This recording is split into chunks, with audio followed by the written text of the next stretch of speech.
ಮೂರನೇ ತಪಸ್ಸು ಮಾನಸ ತಪಸ್ಸು ಅಂತ. ಶಾರೀರಿಕ ತಪಸ್ಸು, ವಾಂಗ್ಮಯ ತಪಸ್ಸು, ಮೂರನೇದು ಮಾನಸ ತಪಸ್ಸು. ಇದು ಭಾಳ ಮುಖ್ಯ ತಪಸ್ಸು ಅಂತ ಹೇಳ್ತಾನೆ ಕೃಷ್ಣ. ಮನಃಪ್ರಸಾದ ಸೌಮ್ಯತ್ವಂ ಮೌನಂ ವಿನಿಗ್ರಹಂ ಭಾವ ಸಂಶುದ್ಧಿ ಇತ್ತೇ ತಪಃ ಮಾನಸ ಮುಚ್ಯತೆ. ತುಂಬ ಸುಲಭದ ಅರ್ಥ.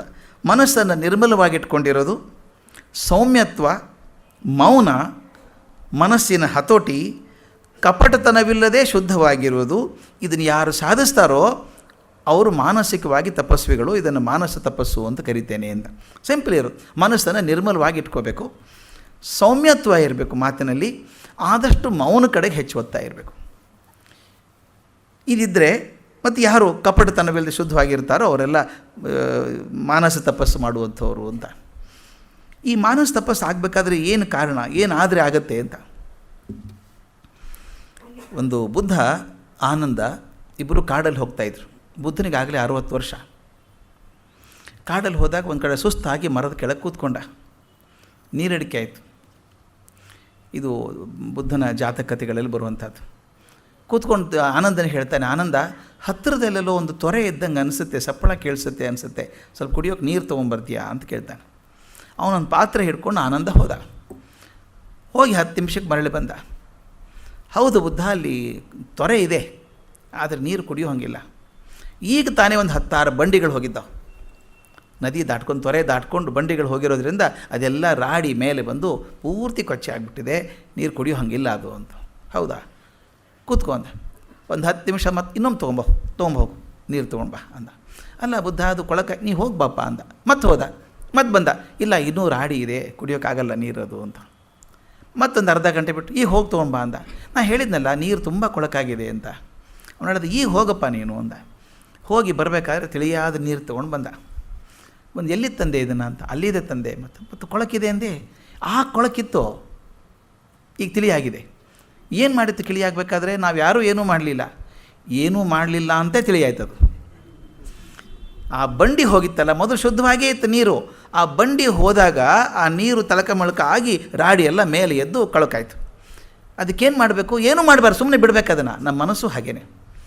DVG ಭಾಳ ಚಂದ ಹೇಳ್ತಾರೆ, ಕೊಳದ ಜಲ ನಿನ್ನ ಮನ, ಕೊಳದ ಜಲ ನಿನ್ನ ಮನ, ಲೋಗರದರೊಳಗಿಳಿಯೇ ತಳದ ಕಸ ತೇಲುತ್ತ ಬಗ್ಗಡವದಹುದೋ, ಕಲಕದೆ ಅದ್ದದೆ ಕೊಂಚ ಬಿಟ್ಟಿರ್ದೊಡೆ ತಿಳಿಯಬಹುದು ಶಾಂತಿಯಲ್ಲಿ ಮಂಕುತಿಮ್ಮ.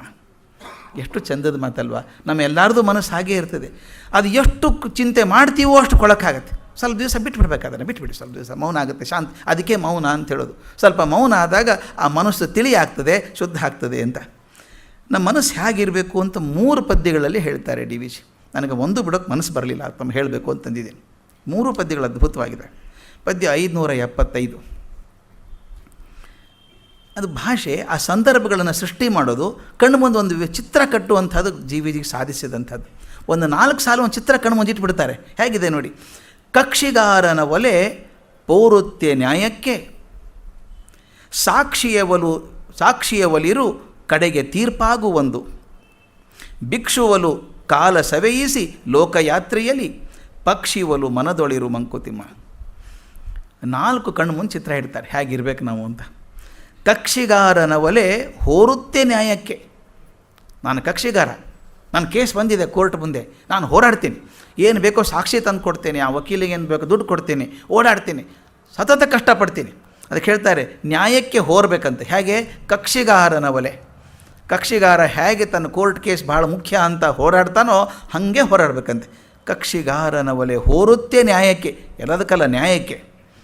ಸಾಕ್ಷಿಯ ಒಲು ಇರು ಕಡೆಗೆ ತೀರ್ಪಾಗುವಂದು. ನೀನು ಹೇಗಿರಬೇಕು ಬದುಕಿನಲ್ಲಿ ಅಂದರೆ, ಕಡೆ ದಿವಸ ತೀರ್ಪಾಗುವಾಗ ನಿನಗೆ ನಡೆಯಲ್ಲ, ನಿಂತ್ಕೊಂಡು ಕೇಳಬೇಕಷ್ಟೇ ತೀರ್ಪು ಏನು ಕೊಡ್ತಾರೆ ಜಡ್ಜು ಅಂತ. ಹೇಗೆ ಸಾಕ್ಷಿ ಅಂದರೆ ಸಾಕ್ಷಿ ಹೇಳೋದಂತಲ್ಲ, ಸಾಕ್ಷಿ ಭಾವದಲ್ಲಿ ಇರಬೇಕು. ತೀರ್ಮಾನ ಆಗುತ್ತೆ, ಏನಾಗುತ್ತೋ ಆಗುತ್ತೆ, ಪರವಾಗಿಲ್ಲ, ನೋ ಪ್ರಾಬ್ಲಮ್. ನಾನು ಕಷ್ಟಪಡೋದು ಪಟ್ಟಿದ್ದೀನಿ, ಪ್ರಯತ್ನ ಮಾಡೋದು ಮಾಡಿದ್ದೀನಿ, ನನ್ನ ಪ್ರಯತ್ನ ಪೂರ್ತಿ ಹಾಕಿದ್ದೀನಿ, ಜಯ ಅವನಿಗೆ ಬಿಡೋದು ಅಂತ ಹೇಳಿ ಸಾಕ್ಷಿಯ ಒಲು ಇರು ಕಡೆಗೆ ತೀರ್ಪಾಗುವಾಗ ಸಾಕ್ಷಿಯಾಗಿ ನಿಂತ್ಕೋಬೇಕಂತೆ.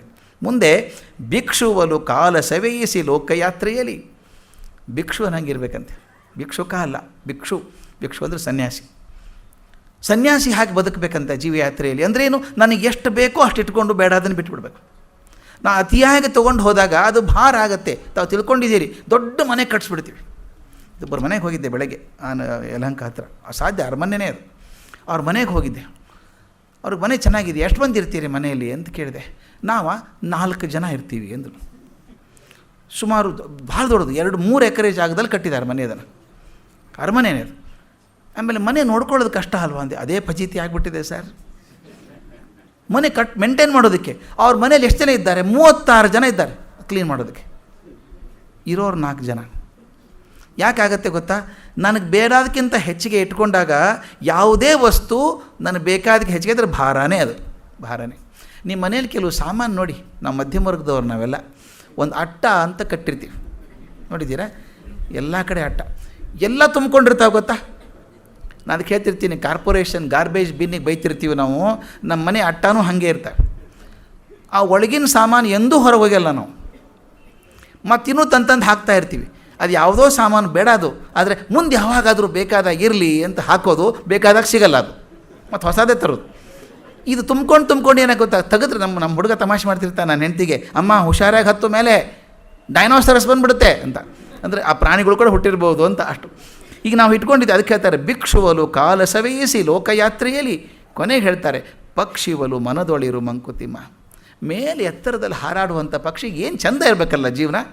ಕಷ್ಟ ಇದೆ, ಕಷ್ಟ ಇಲ್ಲ ಅಂತಲ್ಲ, ಆದರೆ ಹಾರುವಾಗ ತುಂಬ ಸಂತೋಷವಾಗಿ ಹಾರುತ್ತೆ ಅದು. ಇನ್ನೊಂದು ಹೇಳ್ತೀನಿ, ಸಂತೋಷವಾಗಿ ಇಲ್ಲದೆ ಹೋದರೆ ಹಾರೋಕ್ಕೆ ಆಗಲ್ಲ. ಅದಕ್ಕೆ ಭಯ ಬಂದಾಗ ನೋಡಬೇಕಾದ್ರೆ ಪಕ್ಷಿ ಹಂಚ್ಕೊಂಡು ಮೂಲೆಯಲ್ಲಿ ಕೂತ್ಕೊಂಡ್ಬಿಡುತ್ತೆ, ಹಾರೋದೇ ಇಲ್ಲ. ಒಂದು ಸಲ ಮನಸ್ಸು ಬಿಸ್ತಾರ ಆಯಿತೋ ಟಕ್ಕಂತ ಹಾರುತ್ತೆ ಅದು.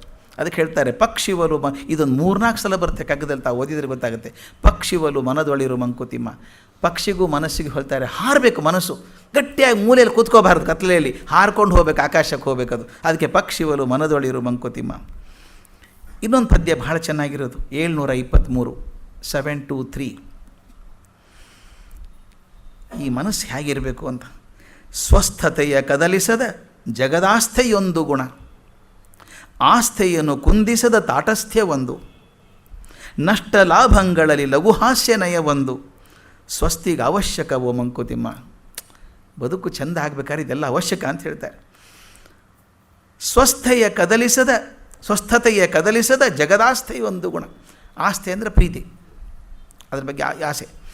ಸ್ವಸ್ಥತೆಯನ್ನು, ಇರುವ ವ್ಯವಸ್ಥೆಯನ್ನು, ಶಾಂತಿಯನ್ನು, ಅಲ್ಲಿರುವಂಥ ತೃಪ್ತಿಯನ್ನು, ಅದನ್ನು ಕದಲಿಸಲಾರದೆ ಜಗದ ಆಸ್ಥೆ, ಜಗಕ್ಕೆ ಒಳ್ಳೇದು ಮಾಡಬೇಕು, ಜಗಕ್ಕೆ ಒಳ್ಳೇದು ಮಾಡಬೇಕು ಅನ್ನುವಂಥ ಗುಣ ಇದೆಯಲ್ಲ. ಆದರೆ ಜಗತ್ತಿಗೆ ಒಳ್ಳೇದು ಮಾಡ್ತೀನಿ ಅಂತ ಇರೋದನ್ನು ಕಿತ್ತು ಹಾಕಬೇಡಿ, ಸ್ವಸ್ಥತೆಯನ್ನು ಕೆಡಿಸಬೇಡಿ. ಡಿವಿಷನ್ ಕಡೆ ಕಗ್ಗದಲ್ಲಿ ಬರೀತಾರೆ, ಯಾವನೋ ಸುಸ್ತಾಗಿ ಮಲ್ಕೊಂಡಿದ್ದ ನೆಲದ ಮೇಲೆ, ಅಯ್ಯೋ ಯಾಕೆ ಮಲ್ಕೊಂಡಿದ್ದೆ ನೆಲದ ಮೇಲೆ, ಹೇಳು ಹಾಸಿಗೆ ಮೇಲೆ ಮಲ್ಕೊಂಡು ನಿದ್ದೆನ ಹೋಗ್ಬಿಟ್ಟಿರ್ತೆ ಅವನು. ಅದಕ್ಕೆ ಹೇಳ್ತಾರೆ, ಅವ್ನು ನಿದ್ದೆ ಮಾಡೋನು ನಿದ್ದೆ ಕೆಡಿಸ್ಬೇಡ, ಅವನು ನಿದ್ದೆ ಮಂದಿ ಮಲ್ಕೊಳ್ಳಿ, ಅವನು ಹಾಸಿಗೆ ಮೇಲೆ ಬರಲಿಕ್ಕಿಲ್ಲ ಮುಂದೆ ಅವನಿಗೆ. ಹಾಗೆ ಜಗದ ಆಸ್ಥೆಯಲ್ಲಿ ಜಗತ್ತಿಗೇನೋ ಒಳ್ಳೇದು ಮಾಡಬೇಕು ಅಂಥೇಳಿ ಇದ್ದ ವ್ಯವಸ್ಥೆಯನ್ನು ಹಾಳು ಮಾಡಬೇಡ. ಇದ್ದ ವ್ಯವಸ್ಥೆಯನ್ನು ಸ್ವಸ್ಥತೆಯ ಕದಲಿಸದ ಜಗದಾಸ್ಥೆಯೊಂದು ಗುಣ. ಜಗದ ಆಸೆ ಇರಲಿ ನನಗೆ, ಜಗತ್ತನ್ನು ಒಳ್ಳೇದು ಮಾಡೋ ಮನಸ್ಸಿರಲಿ, ಆದರೆ ಇದ್ದ ವ್ಯವಸ್ಥೆಯನ್ನು ಕೆಡಿಸ್ಲಿಕ್ಕೆ ಹೋಗಬೇಡ, ಬದಲಾಯಿಸು, ಕೆಡಿಸೋಕೆ ಹೋಗಬೇಡ. ಆಸ್ಥೆಯನ್ನು ಕುಂದಿಸಿದ ತಾಟಸ್ಥ್ಯ ಒಂದು. ಇದು ಭಾಳ ಮುಖ್ಯ ನಮಗೆಲ್ಲ ಭಾಳ ಮುಖ್ಯ. ನಾವು ಎಕ್ಸ್ಟ್ರೀಮಲ್ಲಿ ಕೆಲಸ ಮಾಡ್ತೀವಿ ಕೆಲವೊಂದು ಸಲ, ಉತ್ಸಾಹದಿಂದ ಮುಂದೆ ಹೋಗೋದು, ಯಾರು ಬಂದರೆ ಏನಾರು ಮಾಡ್ಕೊಂಡು ಹೋಗಿಲ್ಲ, ತಲೆನೇ ಹಾಕೋಲ್ಲ ಅದಕ್ಕೆ. ತಾಟಸ್ಥ್ಯ ಒಳ್ಳೆಯದಲ್ಲ. ಅದಕ್ಕೆ ಹೇಳ್ತಾರೆ, ಆಸ್ಥೆಯನ್ನು ಕುಂದಿಸದ ತಾಟಸ್ಥ್ಯ ಒಂದು. 2-3 ರೀತಿಯಿಂದ ಅರ್ಥ ಇದೆ ಸ್ವಾಮಿ ಇದು ಹೇಳಿದರೆ. ಕೆಲವು ತಟಸ್ಥರಾಗಿರ್ತೀವಿ ನಾವು, ಮಾತೇ ಆಡಲ್ಲ, ಏನು ಬೇಕಾದ್ರೆ ಮಾಡ್ಕೊಳ್ಳಿ. ಮನೆಯಲ್ಲೂ ಹಾಗೆ ಕೆಲವರು ಹಿರಿಯರಾದಮೇಲೆ ಏನು ಮಾಡ್ತಾರೆ ಮಾಡ್ಕೊಳ್ಳಿ ಮಗ, ನಮ್ಗೆ ಹೇಳಲ್ಲ ಬಿಡಲ್ಲ, ಅವನಿಗೆ ನಾವೇ ಕೇಳೋಕೆ ಹೋಗಬೇಕು. ತಾಟಸ್ಥ್ಯ ಸರಿಯಲ್ಲ ಅದು. ತಾಟಸ್ಥ್ಯ ಇರಬೇಕು. ಅದು ಎಲ್ಲಿ ಇರಬೇಕು? ಆಸ್ಥೆಯನ್ನು ಕೆಡಿಸಿದಂಥದ್ದು ಇರಬೇಕು. ಆಸ್ಥೆಯನ್ನು ಕುಂದಿಸದ ತಾಟಸ್ಥ್ಯ. ಅವ್ರಿಗೇನೋ ಆಸೆ ಇದೆಯಪ್ಪ, ಒಂದು ತಿಂಗಳಿಗೆ 3 ತಿಂಗಳು ಪಿಜ್ಜಾ ತರಬೇಕು ಅಂತಾರೆ ಹುಡುಗರು. ಹುಡುಗರು ಪಿಜ್ಜಾ ಕಾಲ ಅವ್ರದ್ದು. ನಾವು ದರಿದ್ರ ಪಿಜ್ಜಾ ಅಂದ್ಬಿಡು. ಆ ಹುಡುಗರು ಏನು ಮಾಡ್ತಾರೆ, ಅಪ್ಪಗೆ ಸೇರಲ್ಲ, ತರೋದೇ ಬೇಡ, ಅವು ತಿನ್ನಲ್ಲ ಪಾಪ.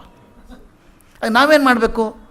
ನನಗೆ ಸೇರಲ್ಲ ಅಂತ ಕಿತ್ತು ಹಾಕೋದಕ್ಕಿಂತ ಮೇಲೆ ತಿನ್ನೋ ಚೆನ್ನಾಗಿರಲ್ವೋ, ಯಾವಾಗ ಅನ್ಸುತ್ತೋ ನಾನು ಬರ್ತೀನಿ ಬಾ, ಒಂದು ಸಲ ತೊಗೊಂಡು ನೋಡಿ. ಹುಡುಗರಿಗೆ ಏನು ಖುಷಿ ಆಗುತ್ತೆ ಗೊತ್ತಾ? ಅದಕ್ಕೆ ಒಂದು ಸಲ ತಾಟಸ್ಥ್ಯ ಯಾವುದೂ ಬೇಡ ಅಂತ ನಿಂತ್ಕೊಂಡಾಗ ಅವರ ಮನಸ್ಸನ್ನು ಕೂಡ ಕೆಡಿಸ್ತೀವಿ ನಾವು. ಆಸ್ಥೆಯನ್ನು ಕುಂದಿಸದ ಅಂದ್ರೆ ಅವ್ರು ಹೇಳ್ಕೊಂಡಂಗೆ ಇರಬೇಕಾ ನಾವು? ಹಾಗಲ್ಲ. ತಾಟಸ್ಥ್ಯವಾಗಿರು, ಪ್ರತಿಯೊಂದಕ್ಕೂ ಮೂಗು ತೋರಿಸೋದು ಬೇಡ. ಆದರೆ ನಿಮ್ಮ ತಟಸ್ಥತೆಯಿಂದ ಅವರ ಆಸ್ತಿಯನ್ನು ಕೆಡಿಸಬಾರ್ದು. ಅವರೇನೋ ಉತ್ಸಾಹದಿಂದ ಮಾಡಬೇಕಂತಾರೆ. ಎಲ್ಲರ ಮನೆಯಲ್ಲಿ ಆಗೋದು ಸ್ವಾಮಿ ಇದು. ಆ ಹುಡುಗರಿಗೆ ಹೊಸ ಸೋಫಾ ತರಬೇಕು ಅಂತಿರುತ್ತೆ. ನಿಮಗೆ ಸುಮ್ಮನೆ ದುಡ್ಡು ಯಾಕೆ ಖರ್ಚೋದು, ಚೆನ್ನಾಗಿದೆಯಲ್ಲ ಇದು. ಅವ್ರಿಗೆ 4 ವರ್ಷ ಹಾಕಿ ಬೇಸರಾಗಿದೆ, ದುಡ್ಡಿದೆ ಕೈಯಲ್ಲಿ ಮಾಡಬೇಕು ಅಂತಾರೆ. ನೀವು ಮಾಡೋಕ್ಕೆ ಬಿಡಲ್ಲ ಅದನ್ನು. ಆ ಹುಡುಗರಿಗೆ ಕಿರಿಕಿರಿ, ಅಪ್ಪ ಹಾಕೋಕ್ಕೆ ಬಿಡಲ್ಲ, ಅಮ್ಮ ಹಾಕೋಕ್ಕೆ ಬಿಡಲ್ಲ ಅಂತ ಶುರು ಆಗ್ತದೆ. ಅದ್ರ ಬದಲು ನೀವು ಹಾಕಿಪ್ಪ, ಒಂದು ಕೂತ್ಕೊಳ್ಳೋ ಜೊತೆ ಎಷ್ಟು ಚೆನ್ನಾಗಿದೆಯಲ್ಲೋ, ಬ್ಯೂಟಿಫುಲ್ ಅನ್ನಿ, ಖುಷಿ ಆಗುತ್ತೆ ಅವರಿಗೆ. ಅವರ ಆಸ್ತಿಯನ್ನು ಕುಂದಿಸಿದಂಥ ನಿನ್ನ ತಾಟಸ್ಥ್ಯ, ನಿನ್ನ ತಟಸ್ಥವಾಗಿ ಇರಬೇಕು ನಿಜ, ಆದರೆ ಅವರ ಆಸ್ತಿಯನ್ನು ಕುಂದಿಸುವ ಹಂಗಾಗಬಾರ್ದು. ಅದರಿಂದ ಆಸ್ತಿಯನ್ನು ಕುಂದಿಸಿದ ತಾಟಸ್ಥ್ಯ ಒಂದು. 3ನೇದು ಭಾಳ ಮುಖ್ಯ, ನಷ್ಟ ಲಾಭಗಳಲ್ಲಿ ಲಘು ಹಾಸ್ಯ ನಯ ಒಂದು. ಭಾಳ ಚೆಂದ ಇದು. ಯಾವಾಗಲೂ ಜೀವನ ಲಘು ಹಾಸ್ಯದಲ್ಲೇ ಇರಬೇಕು. ಕೆಲವ್ರು ನಗೋದೇ ಇಲ್ಲರಿ, ಭಾಳ ಕಷ್ಟ. ನಾನು ನೋಡಿದ್ರೆ ಅವ್ರು ತಿರ್ತಾರೆ ಗುಂಟು ಮಾಡಿಕೊಂಡು. ನಾವು ಹೋದಾಗ ಅವ್ರಿಗೆ ಹೇಳ್ತೀನಿ, ಮರ ನಗ್ರಪ್ಪ, ನನಗೋಸ್ಕರ ಅಲ್ಲ ನಿಮಗೋಸ್ಕರ ನಗರಿ, ಬಿ ಪಿ ಬರ್ತದೆ ಇಲ್ಲದೆ ಹೋದರೆ. ಅದು ಲಘು ಹಾಸ್ಯ ನಯ ಅಂತಿದೆಯಲ್ಲ, ಅಬ್ಬರದ ಹಾಸ್ಯ ಅಲ್ಲ, ಲಘು ಹಾಸ್ಯ ನಯ ಒಂದು. ಯಾವಾಗ ನಷ್ಟ ಲಾಭಗಳಲ್ಲಿ, ಲಾಭದಲ್ಲಿ ನಗೆ ಬರ್ತದೆ, ಸಂತೋಷವಾಗಿರುತ್ತೆ. ನಷ್ಟ ಆದಾಗಲೂ ಏನು ತಪ್ಪು ಮಾಡಿದೆ ಗೊತ್ತಾ, ನಾನು ಹೋಯ್ತು ರೀ 1,000 ರೂಪಾಯಿ ಅದರಲ್ಲಿ, ನಗರಿ ಹಂಗೂ ಹೋಗಿದೆ, ಅದು ಇನ್ನು ವಾಪಸ್ ಬರಲ್ಲ ಅದು ಅಲ್ವಾ. ಸಂತೋಷ ಆದರೂ ಪಡ್ರಿ, ಅದು ಮುಗಿದು ಹೋಯ್ತಲ್ಲ, ಅದು ಹೋಯ್ತು ಅಂತ ಕೂತ್ಕೊಂಡ್ರೆ ಅದ್ರ ಜೊತೆಗೆ ಒಂದು 20 ವರ್ಷ 20 ದಿವಸ ಆಯುಸ್ ಹೋಗುತ್ತೆ ನಮ್ಮದು. ಅದು ಬೇಡ. ಲಾಭ ನಷ್ಟಗಳಲ್ಲಿ ಲಘು ಹಾಸ್ಯ ನಯ ಒಂದು. ಎಷ್ಟೋ ಸಲ ನೋಡಿ, ದಯವಿಟ್ಟು ನೀವು ನೆನೆಸ್ಕೊಳ್ಳಿ, ನಿಮ್ಮ ಮನಸ್ಸಿಗೆ ಆಗಿರುತ್ತೆ. ನೀವು ಬಾಲ್ಯದಲ್ಲಿದ್ದಾಗ ಒಂದು ಹಳ್ಳಿಯಲ್ಲಿ ಯಾವುದೇ ಶಾಲೆಗೆ ಹೋಗ್ತಿದ್ರಿ ಅಂತ ಇಟ್ಕೊಳ್ಳಿ. ಆಮೇಲೆ ಆ ಪರಂಪರೆಗೆ ಸೇರ್ತಾರೆ, ಆ ವಯಸ್ಸಿಗೆ ಸೇರಿದವರು. ಎಷ್ಟು ಕಷ್ಟಪಟ್ಟು ಹೋಗ್ತಿದ್ರಿ ಶಾಲೆಗೆ ಹೋಗ್ಬೇಕಾದ್ರೆ, ನಡ್ಕೊಂಡು ಹೋಗಬೇಕು. ಆ ಮಲೆನಾಡು ಕಡೆ ಹೋದ್ರಂತೂ ಕಾಲಿಗೆಲ್ಲ ಜಿಗಳೆ ಹಿಡ್ಕೊಂಡ್ಬಿಡ್ತಿತ್ತದು. ನಮಗೆಲ್ಲ ಭಾಳ ಅಭ್ಯಾಸ ಅದು. ಹವಾಯಿ ಚಪ್ಪಲ್ ಹಾಕ್ಕೊಂಡು ಹೋಗಿ ಪಟ ರಾಡಿ ಸಿಡಿಬೇಕು, ಮಳೆ ಬರಬೇಕು ಒಂದೇ ಸಮ. ಈಗ ನೆನೆಸ್ಕೊಂಡು ಹುಡುಗರು ಹೇಳ್ತೀವಿ, ಹೆಂಗಿತ್ತು ಗೊತ್ತೇನೋ, 4 ಮೈಲ್ ನಡ್ಕೊಂಡು ಹೋಗ್ತಿದ್ದೆ. ಸಂತೋಷವಾಗಿ ಹೇಳಲ್ವಾ ನೀವು? ಅದಕ್ಕೆ ಹೇಳ್ತಿರ್ತೀನಿ, your childhood suffering becomes a nostalgic pleasure ಅಂತ. ಸಂತೋಷ ಅನಿಸುತ್ತೆ ಮುಂದೆ ಹೇಳ್ಬೇಕು ಹುಡುಗರಿಗೆ. ಆವಾಗ ಕಷ್ಟಪಟ್ಟಿದ್ರಿ ನೀವು, ಅದು ನೆನೆಸ್ಕೊಂಡು ಸಂತೋಷ ಪಡ್ರಿ. ಹುಡುಗರಿಗೆ ಹೇಳ್ರಿ ಹೆಂಗಿತ್ತು ಕಾಲ ಅಂತ ತಿಳ್ಕೊಂಡು ಸಂತೋಷ ಪಡ್ಬೇಕು ನಾವು. ಅದಕ್ಕೆ ಹೇಳ್ತಾರೆ, ನಷ್ಟ ಲಾಭಗಳಲ್ಲಿ ಲಘು ಹಾಸ್ಯ ನಯ ಒಂದು. ಸ್ವಸ್ತಿಗೆ ಅವಶ್ಯಕವೋ ಮಂಕುತಿಮ್ಮ. ನನ್ನ ಜೀವನ ಸ್ವಸ್ಥವಾಗಿರಬೇಕಾದ್ರೆ, ಶಾಂತಿಯಲ್ಲಿರಬೇಕಾದ್ರೆ, ನೆಮ್ಮದಿಯಲ್ಲಿರಬೇಕಾದ್ರೆ ಇದೆಲ್ಲ ಅವಶ್ಯಕ ಅಂತ ಹೇಳ್ತಾರೆ.